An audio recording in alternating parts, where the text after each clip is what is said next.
Assalamu alaikum. Hello everyone. Welcome back to my another video. In this video, how to insert marked lines in Excel. Now see these two ways. Step 1, write your sentence or paste this.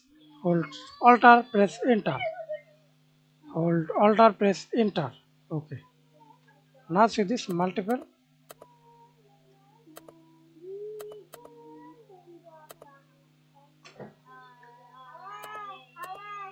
Step number 2. See this table already inserted.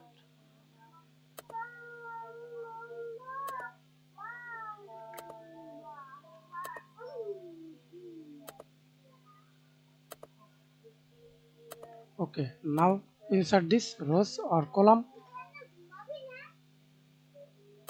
as you wish. Add rows,